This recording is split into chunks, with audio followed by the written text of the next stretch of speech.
The classic board game Dungeon. Does it hold up today and should you consider seeking it out? I think so.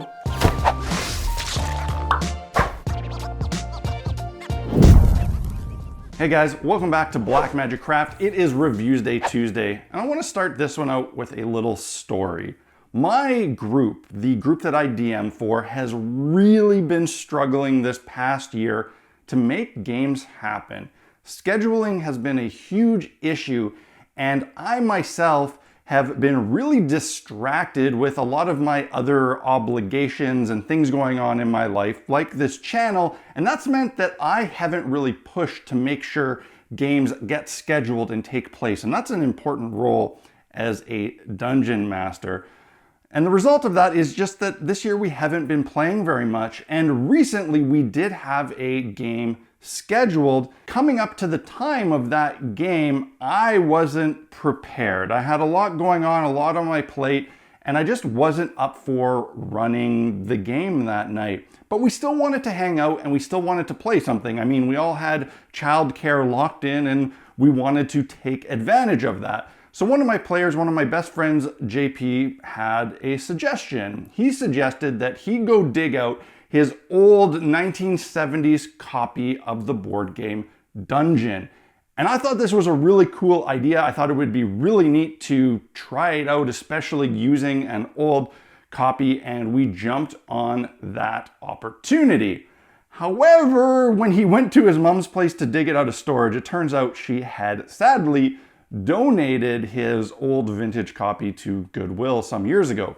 Luckily, he had another copy. He had bought this one that was reprinted some years ago for his, at the time, teenage son for Christmas, and he still had this, so we were able to jump in and play it. Dungeon was first released in 1975 and has since been re-released several times with different artwork and some changes, and it's actually still in print today, and for good reason. The game came to be in a very similar time period as when D&D was just starting to get its foothold and grow in popularity, and in many ways it's a very simplified version of Dungeons and Dragons. You pick a class and try to work your way through a dungeon, fighting monsters and collecting treasure. The first to hit certain levels of loot wins the game, and it becomes very competitive as you play. The details of the game, class options, etc. have changed slightly over the years with the different releases, but the general gameplay has remained the same. This is an easy to pick up and fun to play dungeon crawl adventure. This game is very simple, but the mechanics work so smoothly and kind of elegantly that it's still really fun and addicting to play. When my group played our first rather short game, we immediately started another one. The great thing about Dungeon is that while it's very simple, so simple to the point that you could absolutely use this as an introduction to tabletop games for small kids, it still remains exciting, challenging, and engaging even for someone who is used to playing more advanced tabletop games. And the competitive nature of it is really addicting. After we finished playing that night, my friend offered to kind of leave this game here and donate it to the game room, and I said sure, because I thought we may like to play it again in the future, and more specifically, I wanted to play this with my daughter when she's just a little bit older as an introduction to tabletop. But the story of his mom donating his vintage copy to Goodwill really bothered me. I decided to jump on eBay and search out an older version, and I landed on buying this 1981 copy. Now, it's not the first release, but it's the release with what I think is the best looking artwork, which, as you can see on display, I think is important. So today, I want to do a different kind of unboxing. I want to take this 1981 Dungeon game, and let's unbox it. Let's take a look. Let's jump back in time and enjoy some vintage tabletop gaming. All right, you just gotta bask in this absolutely amazing artwork. I might be in the minority here as a player, but I much prefer the 1970s, 80s heavy metal painting artwork style that you saw on a lot of gaming and fantasy related things, as opposed to what I consider now very clinical, boring, computer generated artwork. There's just something really wonderful about these old paintings that weren't technically the best, but they were just really emotive and interesting. It looks like it should be on the side of a really wicked van, and I can't say that about the more recent incarnations of this game, just like I can't say that about things like 5th edition D&D artwork. However, that's a little bit besides the point. Well, it's not really, because we're looking at a vintage game because it's cool and old. So this is, of course, released by TSR long before the days of Wizards of the Coast. On the back, you see a wonderful early 80s family enjoying this game. Very exciting, copyright 1980, but you can see here that's this version. The first printing, 1975. Let's open this up. So inside you are met with, oh, this is the wonderful Gateway to Adventure. It's the TSR Hobby Guide. It's essentially their catalog of all their current, at the time, releases. You know, you have all the AD&D books, box sets, all sorts of different things. This is really nice. This is actually arguably the coolest thing about this set is this book, which I'm glad is still in it. Like the Gamma World box set, you don't see that very often. And I love all of the fonts used, the layout. This is so much nicer than what you get today, in my opinion. And also, look at these awesome shirts. Man, it's ironic that today, actually, I was wearing a D&D shirt that I got online. I would love to have one of these original ones. Very, very cool. So here we have the instruction guide, which is rather dry and long-winded as opposed to one of the more recent versions, which, you know, has color and pictures, and this explains things much better in a much simpler way. This is just, you know, your basic late 70s, early 80s black and white typewriter instruction sheet. Let's take a look at this.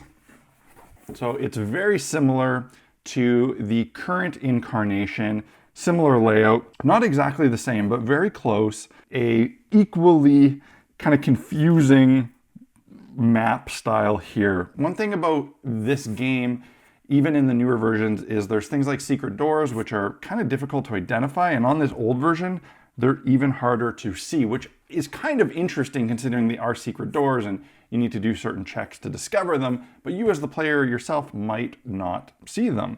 We have all this really great little artwork here.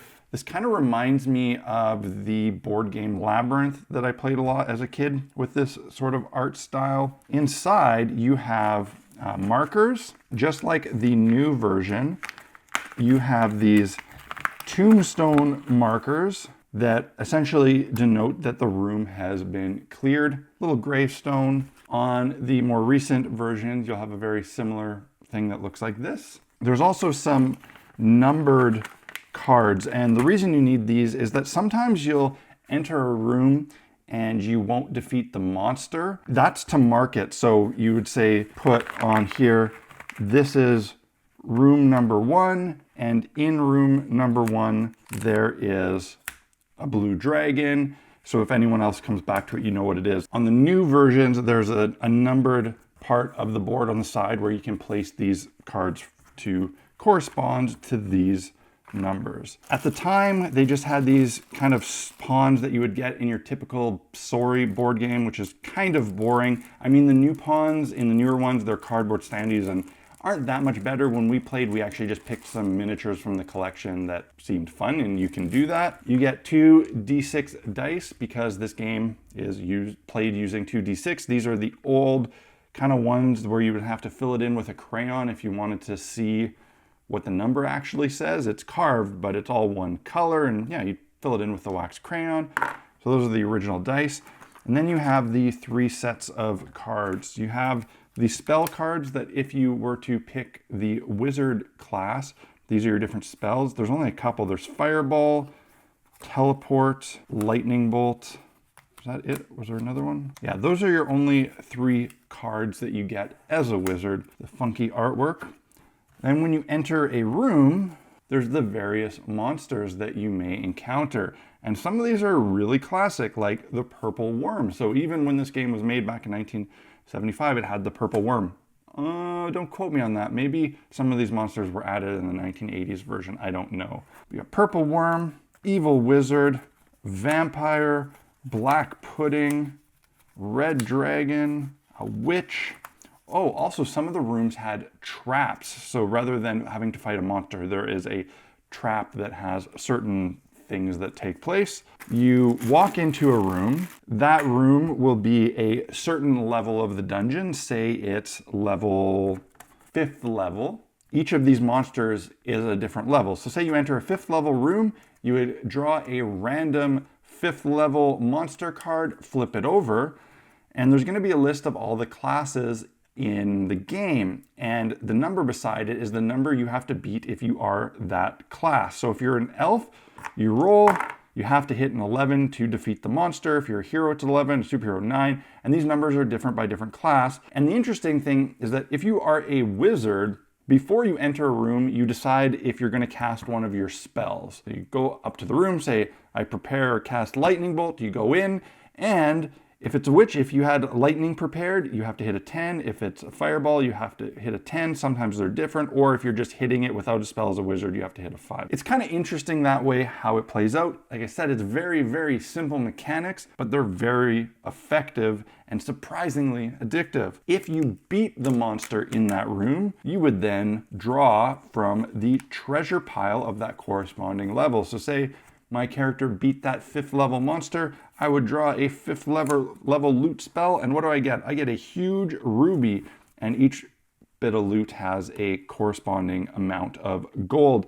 And the game goal is to hit a certain level of gold, and that's different from class to class. So certain classes have to collect more gold in order to win than others because it's harder or easier for certain classes to defeat monsters. Some of the treasure, I am not sure if it is like this in the old version, but in the new version, some of the treasure is actually items that you can use and equip. So you can get a magic sword. It gives you certain advantages. I don't know if those existed in here. Yeah, they did. So here you have ESP medallion. Enables bearer to check monster card before fighting. So before you go into the room, you can see what's in there. And I would say overall, the artwork on the box is far cooler than the artwork on the general game itself. The game art here does tend to look a little bit on the side of like an elementary school educational wall art. Like, to me, this looks a bit like if you're in school and on the wall it said V is for vampire in a grade 2 classroom.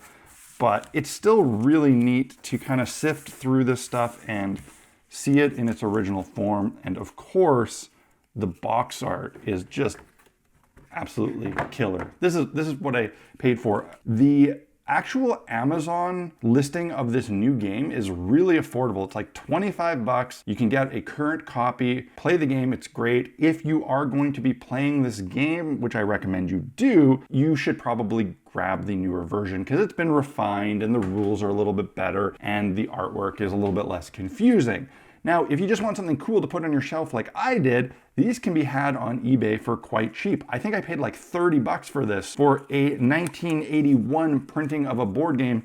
Only being $5 more than its current counterpart on eBay is pretty impressive, and I'm really happy about that. And I'm quite surprised that it is so cheap because it's such a good game, but I think that's because it stayed in print for such a long time. There are like 6 different versions of this game that you can buy. It's like this game over the past however many years has never fallen out of print. So there's just tons of copies in the world and they're all slightly different. Again, this game is really fun. It's simple. It's not for everybody, but it's a great way to introduce kids to tabletop gaming. It's a great pickup game if you're having a family board game night with people who would never, ever, ever play something like D&D, but you want to, introduce them something into the theme of stuff that you like and you play. This is a really fun game that can replace Monopoly for a night with your family, and I really can't say anything but good things about it. It's not without its faults. It's not perfect, but it is very fun. And it's just a really nice piece of history. So go seek out a vintage version if you want some cool game room decoration, or go pick up the newest version on Amazon if you just want something to play with your family or your kids. I will put a link in the video description below where you can buy it on Amazon. And if you do, and you do so using that link, it is an Amazon affiliate link and I get a small commission, and it helps fund this channel and videos like this. So if you're gonna buy a new copy, please use that link. It would be very much appreciated. I hope you guys enjoyed this video. If you did, hit the like button. Let me know in the comments. This is a pretty different type of review unboxing for me, and I'm curious to know what you guys thought of it. Luckily, it isn't just a vintage game. It's something that you can actually still buy new if you would like. Do you have this game? Do you like it? Let me know in the comment section below. And if there's any other classic games that I should do the same type of video for, let me know down below and I'll consider it. But if you say Hero Quest, well, you're gonna have to make a donation to the channel because that's a very expensive game. Anyways, that's it for this week, guys. I hope you have a great week. I will see you again on Friday for the next crafting video. Cheers. Dungeon!